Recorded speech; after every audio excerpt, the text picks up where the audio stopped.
একটা দেশ উন্নত হতে হলে তিনটা জায়গায় সেই দেশকে অবশ্যই গুরুত্ব দিতে হবে। প্রথমটা আমরা ধারণা করি অ্যাগ্রো ইন্ডাস্ট্রি, কৃষিজ শিল্প। এর সাথে মাছ, পশু সব কিছু আসবে, কিছুই বাদ যাবে না।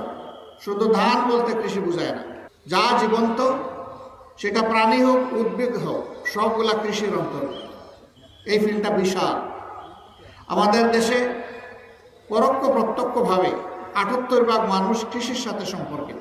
দ্বিতীয়টি হচ্ছে ইলেকট্রোমেকানিক্যাল ইন্ডাস্ট্রি, আমরা যেগুলোকে ইন্ডাস্ট্রি বলি সেগুলো, এটা বহুমাত্রিক। তৃতীয় হচ্ছে হিউম্যান ইন্ডাস্ট্রি, মানুষই একটা শিল্প। এই মানব শিল্প, তারপরে ইলেকট্রোমেকানিক্যাল শিল্প এবং কৃষিজ শিল্প, এই তিন শিল্পের সমন্বয় যে দেশে ঘটে সেই দেশটিকে আর অন্য কোনো দেশের উপরে পরনির্ভরশীল হতে হয় না।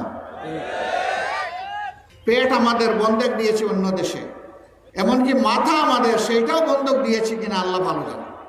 এই হাওড়ের সন্তানেরা, পাহাড় বনাঞ্চলের কাছে বসবাসকারী মানুষের সন্তানেরা, খেটে খাওয়া মানুষের সন্তানেরা, সাধারণ মানুষের সন্তানেরা বাংলাদেশ থেকে প্রাথমিক শিক্ষার পাঠ চুকিয়ে এখন মেধাবী যারা উচ্চতর মেধা বিকাশের জন্য তারা বিদেশে চলে যাচ্ছে।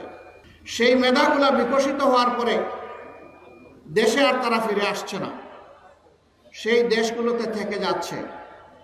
কেন ফিরে আসে না? আজ থেকে 200 বছর আগে বা 250 বছর আগে এই দেশে তো মানুষ পাগল হয়ে আসতো এই দেশ থেকে রুজি রোজগার করার জন্য, ভাগ্য গড়ার জন্য। এখন উল্টো রোধ কেন?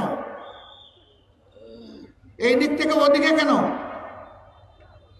এর মূল কারণ হচ্ছে এর আগে যারা দেশ চালিয়েছিল তারা দেশের প্রত্যেকটি বালুকোনা ধুলাবালিকে পছন্দ করত, ভালোবাসত, মানুষকে ভালোবাসত। দেশ এবং মানুষের প্রতি তাদের দায়বদ্ধতা ছিল। এই জন্য তারা মানুষকে সেইভাবে গড়ে তুলেছিল সৌহার্দ্য এবং সাম্যের ভিত্তিতে। তারা মেধার বিকাশ ঘটিয়েছিল।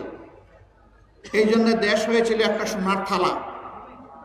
তাই ব্রিটিশরা, পর্তুগিজরা, মুঘলরা হুমড়ি খেয়ে দেশের উপরে পড়েছিল।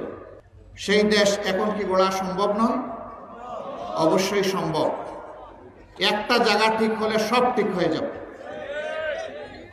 সেই জায়গাটা হচ্ছে জাতির নেতৃত্বের জায়গায় যারা থাকেন তাদের সুনির্দিষ্ট কমিটমেন্ট, মিশন এবং ভিশন থাকতে হবে। তারা তাদের জাতিকে কোথায় নিতে চান? নিজেকে নয়। কি চমৎকার স্লোগান রাজনীতিবিদদের, আমার চেয়ে দেশ বড়, দেশের চেয়ে দল বড়। বাট ইনডিড বাস্তবে দেশের চেয়ে আমার দল বড়, আমার দল চেয়ে আমি বড়।